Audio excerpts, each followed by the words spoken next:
शाम के लगभग 7 बजे थे। कुछ लोग चाय की दुकान पर बैठकर अपने गांव की बातें कर रहे थे।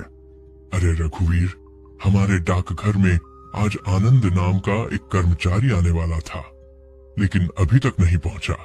काका आ जाएगा, कल तक पहुंच जाएगा। पता नहीं हरे हमारे गांव को किसकी बुरी नजर लग गई है। जो भी डाकघर में नियुक्त होकर आता है वह या तो किसी न किसी कारण मर जाता है या नकापड़े में फिर इस गांव को छोड़कर भाग जाता है। हाँ काका, आपने बिल्कुल सही कहा। दूर दूर के गांव के लोग भी इसी गांव को शमशान गांव कहकर पुकारते हैं। सही कहा। लगता है समय के साथ हमें भी यह गांव छोड़ देना चाहिए। उसी समय आनंद ट्रेन से कायापुर की ओर जा रहा में एक कर्मचारी की आवश्यकता थी। आनंद का तबादला उसी डाकघर में हुआ था। ट्रेन अपनी तेज रफ्तार से आगे बढ़ रही थी कि तभी अचानक उसके फोन पर उसके मित्र नीरज का कॉल आ गया। हाँ बोल नीरज, जो मैंने तुमसे पता लगाने के लिए कहा था उसका कुछ पता चला? हाँ भाई, मैंने पता लगाया। तुमसे पहले जिस व्यक्ति का इस डाकघर में तबादला हुआ था उसकी हालत बहुत बुरी हो गई। उसके पूरे शरीर पर फोड़े फुंसियां निकल आई, मानो वह किसी श्राप का शिकार हो गया हो। उसके घर वालों से कुछ जानकारी मिली? हाँ भाई, उसके घर वालों का कहना है कि जैसे ही वह कायापुर गया उसके शरीर पर अजीब अजीब दाने और फोड़े फुंसियां निकलने लगी। गांव से लौटने के बाद से उसे हर रात डरावने सपने आते हैं और कई बार तो वह बिस्तर से उठ भी नहीं पाता। ठीक है भाई, मैं खुद वहां जाकर पता लगाता हूँ कि आखिर मामला क्या है। समोसे ले लो, गर्मा गर्म समोसे। समोसे ले लो, गर्मा गर्म समोसे। आइए साहब, ताजे गर्मा गर्म समोसे ले लीजिए। नहीं भैया, समोसे नहीं चाहिए। लेकिन ये बताइए, ऐसी हॉरर स्टोरीज देखने के लिए चैनल सब्सक्राइब करो, लाइक करो और कमेंट जरूर करो। अब आपका दिमाग तो खराब नहीं हो गया? वो कोई साधारण गांव नहीं बल्कि एक श्रापित गांव है। क्या कह रहे हैं आप? मैं कुछ समझा नहीं। भैया साहब, उस गांव के बारे में जितनी कम बातें की जाएं उतना ही अच्छा है। इतना कहकर समोसे वाला वहां से चला गया। आनंद मन ही मन सोचने लगा, आखिर उस गांव में ऐसा क्या है जिससे हर कोई डरता है। अब तो मुझे हर हाल में पता लगाना ही होगा। जो भी उस गांव का नाम सुनता है उसके चेहरे पर डर साफ दिखाई देने लगता है। कुछ देर बाद ट्रेन स्टेशन पर पहुंच गई। स्टेशन के बाहर आनंद की नजर एक गाड़ी चालक पर पड़ी। बोलिए बाबूजी, आपको कहाँ छोड़ना है? मुझे कायापुर छोड़ दीजिए। क्या कायापुर? लगता है आप नए हैं, इसीलिए आपको उस गांव के बारे में कुछ पता नहीं है। हाँ भैया, जब से आया हूँ हर कोई मुझे कायापुर के बारे में ही डरा रहा है। आप बस मुझे वहां तक जी, मैं आपको वहां नहीं छोड़ सकता। आप यहाँ से पैदल चले जाइए। लगभग 3 किलोमीटर आगे आपको कायापुर दिखाई दे जाएगा। अरे भैया, छोड़ दीजिए ना, ज्यादा किराया ले लीजिए। बात पैसों की नहीं है बाबूजी, बात उस चीज की है जो उस गांव में है। उसने ना जाने कितनी जिंदगियां बर्बाद कर दी हैं। आनंद मन ही मन सोचने लगा, इसकी बेकार की बातें सुनने से अच्छा है कि मैं पैदल ही चला जाऊं। यह सोचकर वह अंधेरी रात में कायापुर की ओर पैदल ही निकल पड़ा। कुछ दूर चलने के बाद उसे एक बोर्ड दिखाई दिया जिस पर माउंट कायापुर लिखा था। जब उसने ध्यान से देखा तो उसके नीचे लिखा था, यदि तुम नए हो तो यहीं से लौट जाओ। यह पढ़कर भी आनंद बिना रुके के आगे बढ़ने लगा। कुछ देर बाद गांव के कुछ लोग बैठे हुए थे। वह उनके पास गया और उनसे बात करने लगा। भाई साहब, मैं इस गांव के डाकघर का रास्ता ढूंढ रहा हूँ। क्या आप मुझे बता सकते हैं कि डाकघर कहाँ है? अच्छा, आप ही आनंद बाबू हैं जिनका यहाँ तबादला हुआ है? हाँ चाचा, मैं ही आनंद हूँ। अच्छा, आप बैठिए। मुझे आपको इस गांव के बारे में कुछ ऐसी बातें बतानी है जिन्हें जानना आपके लिए बहुत जरूरी है। बताइए चाचा, आप इस गांव के बारे में क्या बताना चाहते थे? देखिए बाबूजी, अब तक जितने भी लोग इस डाकघर में तबादला लेकर आए हैं उनमें से कोई भी यहाँ अधिक दिनों तक नहीं टिक पाया। दरअसल इस गांव में जो भी आता है उसे अजीब अजीब चीजें दिखाई देने लगती हैं। डरावने सपने आने लगते हैं कोई रहस्यमय बीमारी उसे घेर लेती है, या फिर वह स्वयं ही यह गांव छोड़कर चला जाता है। देखिए चाचा, मैं इन बातों पर विश्वास नहीं करता। बाबूजी, आप ऐसा बोल रहे हैं, अभी तक आपका सामना हुआ नहीं है ना। आपसे पहले भी एक आदमी आया था अभिषेक नाम से, वो भी यही बोलता था। मैं यहाँ सिर्फ अपना काम करने आया हूँ, मुझे इन बातों से कोई मतलब नहीं। आप बस मुझे डाकघर का रास्ता बता दीजिए। एक काम कीजिए बाबूजी, आज रात आप मेरे घर ही रुक जाइए। डाकघर में अभी सफाई की भी जरूरत है। नहीं, मैं डाकघर में ही रुक जाऊंगा। आप बस मुझे बता दीजिए कि वह कहाँ है। ऐसी हॉरर स्टोरीज देखने के लिए चैनल सब्सक्राइब करो, लाइक करो और कमेंट जरूर करो।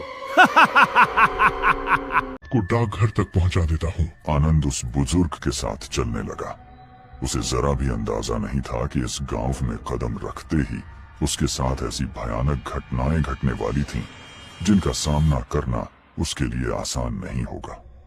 कुछ ही देर में वह बुजुर्ग उसे डाकघर के भीतर ले गया। डाकघर अपेक्षाकृत साफ सुथरा दिखाई दे रहा था। अरे, ये तो इतना गंदा नहीं है। आप तो कह रहे थे कि यहाँ बहुत गंदगी है। क्योंकि आपसे पहले जो व्यक्ति आया था उसे गए अभी केवल 2 ही दिन हुए हैं। ठीक है, अब मैं आराम करने जाता हूँ। सफर काफी लंबा था, इसलिए बहुत थक गया हूँ। ठीक है, आप आराम कीजिए, मैं चलता हूँ। लेकिन एक बात याद रखिए, रात में अगर कोई भी दरवाजा खटखटाए तो भूल कर भी दरवाजा मत खोलिए। मैं कुछ समझा नहीं, आप कहना क्या चाहते हैं? हर बात बताई नहीं जाती बाबूजी, आपको धीरे धीरे सब पता चल जाएगा। बस रात होते ही कमरे के भीतर रहिए और किसी भी हाल में बाहर मत निकलिए। इतना कहकर वह बुजुर्ग वहां से चला गया। ये गांव वाले भी कितने डरपोक हैं। छोड़ो, मुझे क्या, मैं तो यहाँ सिर्फ अपना काम करने आया हूँ। कुछ देर बाद आनंद कुर्सी पर बैठकर कमरे में इधर उधर नजर दौड़ाने लगा। तभी अचानक उसके मोबाइल फोन की घंटी बज उठी। भाई, मेरी मानो तो जितनी जल्दी हो सके वहां से वापस लौटा। वह गांव बिल्कुल भी ठीक नहीं है। क्या बोल रहा है भाई? जब तक मैं अपनी आंखों से कुछ देख नहीं लेता, तब तक मैं किसी की... भाई, मैंने जितना पता लगाया है उसके अनुसार गांव के लोग कहते हैं कि पूरा कायापुर किसी बुरी आत्मा के श्राप से ग्रस्त है। लेकिन अभी मैं बहुत थक गया हूँ, मैं सोने जा रहा हूँ। कल तुमसे बात करूंगा। इतना कहकर आनंद ने फोन काट दिया और सोने चला गया। रात के लगभग 1 बजे थे कि अचानक उसके कमरे के दरवाजे पर जोरदार दस्तक हुई। साहब, दरवाजा खोलिए, मुझे बचा लीजिए, वे मुझे मार डालेंगे। साहब, कृपया दरवाजा खोलिए, मुझे बचा लीजिए। यह आवाज सुनते ही आनंद के मन में बेचैनी छा गई। वह सोचने लगा कि इतनी रात गए आखिर कौन मुसीबत में हो सकता है। वह धीरे धीरे दरवाजे की ओर बढ़ा, लेकिन तभी उसे उस बुजुर्ग की बात याद आ गई। रात में अगर कोई भी दरवाजा खटखटाए तो भूल कर भी दरवाजा मत खोलिए। मुझे बचा लीजिए, नहीं तो वे मुझे जान से मार देंगे। यह याद आते ही वह वहीं ठिठक गया। कुछ पल तक घबराया हुआ खड़ा रहा, फिर धीरे धीरे वापस अपने कमरे की ओर लौट आया और कमरे के एक कोने में जाकर बैठ गया। उसके चेहरे पर भय साफ दिखाई दे रहा था। कुछ समय बाद सुबह हो गई। आनंद की आंख खुली तो उसने खुद को जमीन पर सोया हुआ पाया। वह उठकर बैठा और पिछली रात की घटना को याद करते हुए बाहर का हाल देखने के लिए कमरे से बाहर निकला। जैसे ही उसने डाकघर के बाहर नजर डाली, वहां एक व्यक्ति का शव पड़ा हुआ दिखाई दिया। यह दृश्य देखकर उसने तुरंत गांव के बुजुर्ग को फोन मिलाया। अरे काका, जल्दी आइए, यहाँ डाकघर के बाहर किसी की लाश पड़ी है। ये क्या कह रहे हो आनंद, सब ठीक तो है ना? मैं तो ठीक हूँ, लेकिन आप जल्दी यहाँ आ जाइए। मैं अभी थोड़ी देर में वहाँ पहुँचता हूँ। चाचा, ये क्या है और यहाँ किसकी लाश पड़ी हुई है? तो मुझे भी नहीं पता। दरअसल इस डाकघर से कुछ ही कदमों की दूरी पर एक श्मशान घाट है। लगता है किसी ने वहीं से इस शव को यहाँ लाकर रखा है ताकि तुम्हें डराया जा सके। भला मुझे कोई क्यों डराना चाहेगा? ये तो मुझे भी नहीं पता। अब वहाँ जाकर ही पता लगाना पड़ेगा कि आखिर मामला क्या है। दोनों वहां से श्मशान घाट की ओर चल पड़े। कुछ ही देर में वे श्मशान घाट पहुंच गए, जो डाकघर से केवल कुछ ही कदमों की दूरी पर था। अरे सुरेश, क्या आज यहाँ किसी का मैम का अंतिम संस्कार हुआ था? चाचा क्या हुआ? दरअसल डाकघर के बाहर आशे एक शव पड़ा मिला है। नहीं चाचा, ये हमारा काम नहीं है। आखिर हमारे गांव में चल क्या रहा है? कौन है जो डाकघर में तबादला लेकर आने वाले हर व्यक्ति को डराकर भगाने की कोशिश कर रहा है? चाचा ये तो मुझे भी नहीं पता, लेकिन ऐसी हॉरर स्टोरीज देखने के लिए चैनल सब्सक्राइब करो, लाइक करो और कमेंट जरूर करो। व्यक्ति का ही हो सकता है। डाकघर के बाहर जो शव पड़ा है उसे वहां से हटवा दो। आप चिंता मत कीजिए काका, मैं अभी उस लाश को वहां से हटवा देता हूँ। चलो मैं चलता हूँ। अगर किसी भी चीज की जरूरत पड़े तो मुझे तुरंत फोन कर देना। लेकिन चाचा, अगर आज रात फिर से ऐसा हुआ तो? नहीं, ऐसा कुछ नहीं होगा, तुम चिंता मत करो। कल गांव में पंचायत बुलाएंगे और सब मिलकर उस व्यक्ति का पता लगाएंगे जो यह सब कर रहा है। इतना कहकर वह बुजुर्ग वहां से चला गया। लेकिन आनंद के मन में अभी भी डर बना हुआ था कि कहीं आज रात फिर वही घटना न दोहराई जाए जो पिछली रात उसके साथ हुई थी। वह जैसे तैसे सोने की कोशिश करने लगा और देखते ही देखते उसे नींद आ गई। रात के लगभग 12 बजे अचानक उसे किसी के पैरों की आहट सुनाई दी। ऐसा लग रहा था मानो कोई उसके घर के चारों ओर दौड़ रहा हो। तभी दरवाजे के बाहर से एक घबराई हुई आवाज आई। साहब दरवाजा खोलिए, मुझे बचा लीजिए, वे मुझे मार डालेंगे। यह सुनते ही आनंद एक बार फिर चौंक उठा। आखिरकार खिड़की से बाहर झांकने की कोशिश की।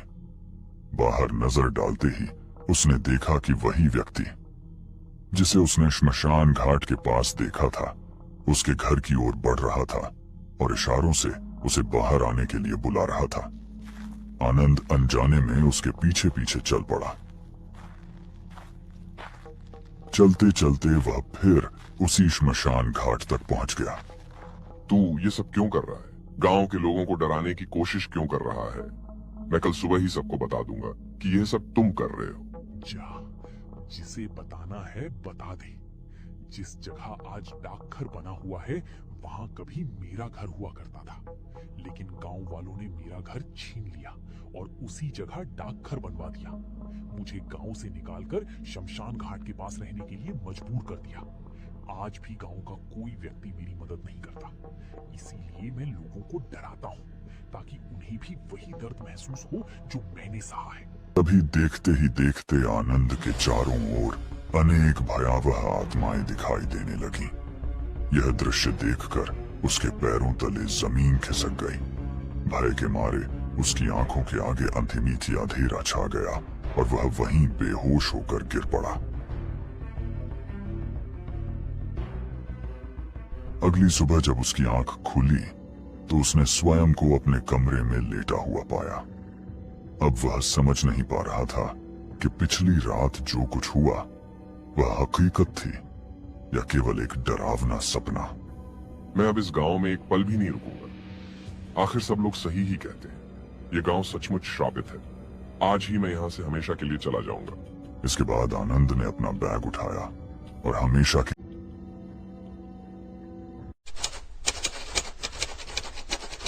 चारों ओर मौसम खराब था। ऐसा लग रहा था मानो तेज बारिश होने वाली हो। रात के लगभग 7:30 बजे थे।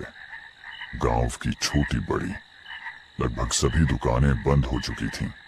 केवल रामू की चाय की दुकान खुली थी। यह दुकान रात के 12 बजे तक खुली रहती थी। गांव के लोग अक्सर यहाँ बैठकर चाय पीते और बातचीत करते थे।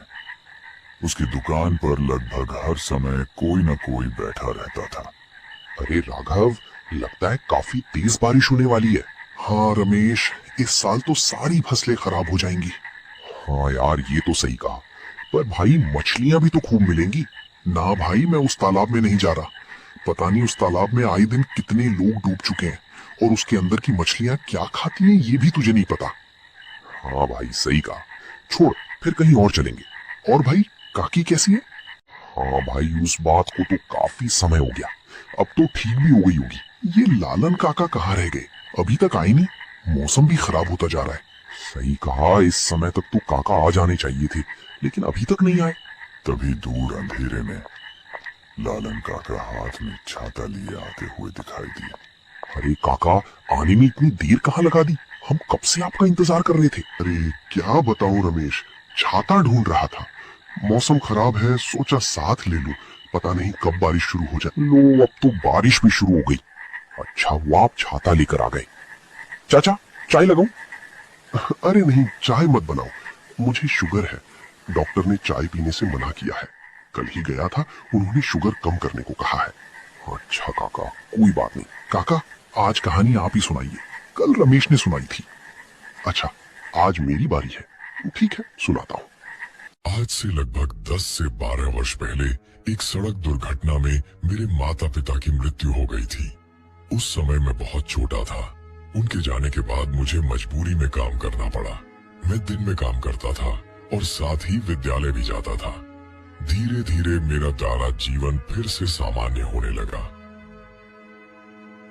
जब मैं 8वीं से 9वीं कक्षा में पहुंचा, तभी मेरी मुलाकात नीरू नाम की एक लड़की से हुई। तुम्हारी दुकान की ऐसी हॉरर स्टोरीज देखने के लिए चैनल सब्सक्राइब करो, लाइक करो और कमेंट जरूर करो। मेरे पिताजी अक्सर यहीं से लाया करते थे। हाँ, हमारे गांव के सभी लोगों को यहाँ की चाय और बिस्कुट बहुत पसंद है। पता नहीं तुम चाय कैसे बनाते हो, आज तक मैंने इतनी स्वादिष्ट चाय कहीं नहीं पी। दरअसल ये सब मेरी माँ ने मुझे सिखाया था। पहले वही घर पर नाश्ता बनाया करती थी। अच्छा ठीक है, अब मैं चलती हूँ। अरे चाय तो पीती जाओ, इतनी तारीफ करके बिना चाय पिए ही जा रही हो। दरअसल मेरे पास पैसे नहीं है। कोई बात नहीं, फिर कभी दे देना। नहीं नहीं, मैं कल आकर चाय पीऊंगी। हम बातचीत करते करते कब अच्छे मित्र बन गए, इसका हमें स्वयं भी पता नहीं चला। हम दोनों एक ही विद्यालय में पढ़ते थे।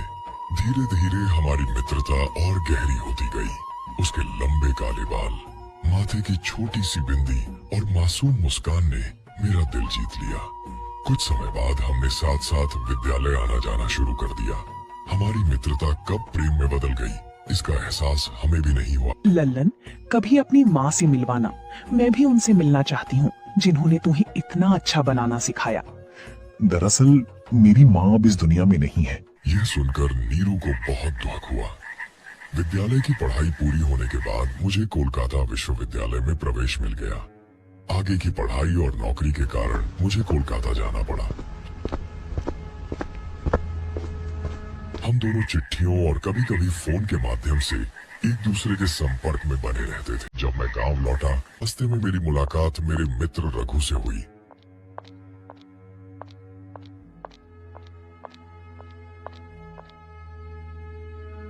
अरे दोस्त, कैसे हो? नीरू के बारे में कुछ सुना? क्या हुआ? नीरू ठीक तो है? नीरू के साथ बहुत बुरा हुआ। अरे बताओ ना राजन, नीरू को क्या हुआ? उसके साथ बहुत बुरा हुआ। रघु का चेहरा अचानक गंभीर हो गया। उसकी बात सुनकर मेरे पैरों तले मानो जमीन खिसक गई। ये सुनकर मेरे पैरों तले मानो जमीन खिसक गई। जब मैं गांव पहुंचा तो पूरा गांव अंधेरे और सन्नाटे में डूबा हुआ था।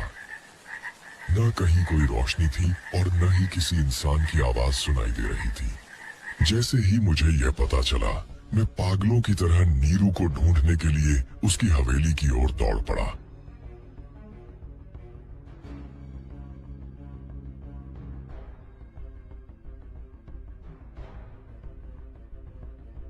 जब मैं हवेली के पास पहुंचा तो उसके भीतर से अजीब अजीब आवाजें आने लगी।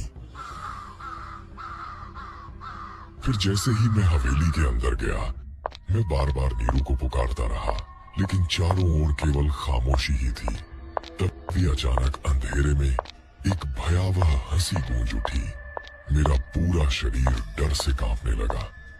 फिर जैसे ही मैं हवेली के अंदर, एक गरीब व्यक्ति दिखाई दिया जो शायद उसी हवेली की छत के नीचे रहता था। तुम कौन हो और नीरू कहाँ है? मैं तो इसी हवेली में रहता हूँ, मेरे अलावा यहाँ कोई नहीं रहता। झूठ मत बोलो, सच सच बताओ, नीरू के साथ तुमने क्या किया है? मैं सच कह रहा हूँ बाबूजी, मैं किसी नीरू को नहीं जानता। मैं तो पिछले 1 साल से यहाँ रह रहा हूँ। क्या तुम्हारे अलावा यहाँ कोई और भी रहता है? नहीं बाबूजी, यहाँ केवल मैं ही रहता हूँ। ये हवेली बहुत बड़ी है। हाँ, कभी कभी किसी के रोने की आवाज जरूर सुनाई देती है। क्या तुमने कभी ये जानने की कोशिश नहीं की कि वो कौन है? नहीं बाबूजी, मुझे नहीं पता वो कौन है। ऐसा लगता है जैसे कोई औरत रो रही हो। अच्छा, ये आवाज किस तरफ से आती है? आप ऊपर वाले कमरे में चले जाइए, वहीं से सबसे ज्यादा अजीब अजीब आवाजें आती हैं। और हाँ, सावधान रहिएगा, ये हवेली वैसी नहीं है जैसी आप समझ रहे हैं। तुम्हें यहाँ डर नहीं लगता क्या? बाबूजी, अब डर कैसा, मैं तो बूढ़ा हो चला हूँ। आज तक इस हवेली में मेरे साथ कभी कोई बुरी घटना नहीं हुई। रहने और सोने के लिए एक छत मिल जाती है, बस वही मेरे लिए काफी है। इतना कहकर वह भिखारी वहां से चला गया और मैं तेज आवाज में नीरू को पुकारने लगा। नीरू, नीरू कहाँ हो तुम? नीरू! जैसे ही मैं दूसरे कमरे में पहुंचा, पूरा कमरा अचानक धुएं से भर गया।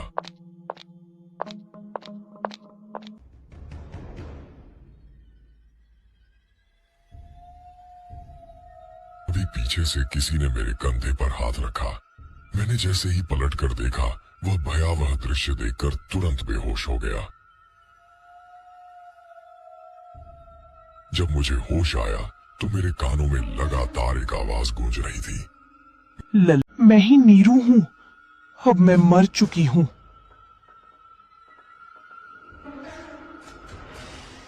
मुझे यकीन होने लगा कि तुम ही नीरू हो। तुम मर चुकी हो। मैं पिछले 7 महीनों से अपने भीतर एक बहुत बड़ा दुख छिपाए हुए हूँ।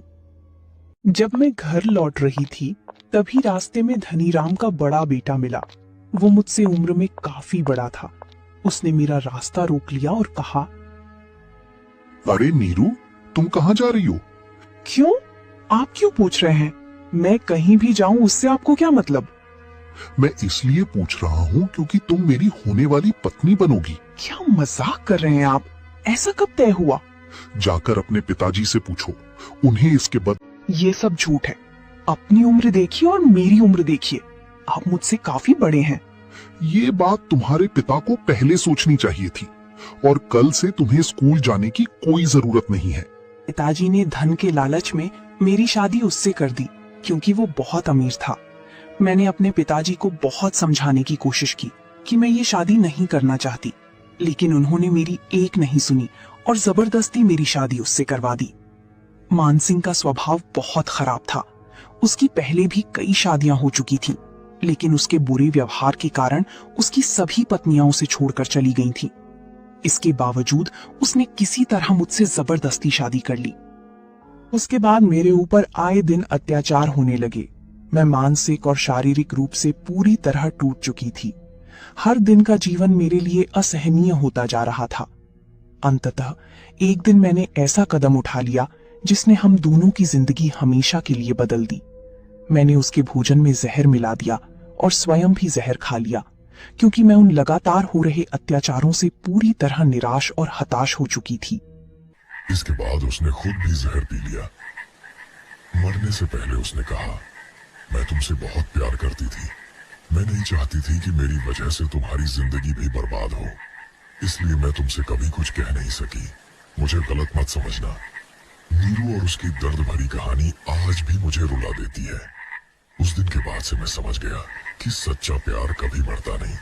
शरीर खत्म हो सकता है, लेकिन सच्चे प्रेम की याद हमेशा जिंदा रहती है। आज भी कभी कभी ऐसा लगता है कि नीरू की आत्मा वहीं आसपास मौजूद है। ऐसी हॉरर स्टोरीज देखने के लिए चैनल सब्सक्राइब करो, लाइक करो और कमेंट जरूर करो।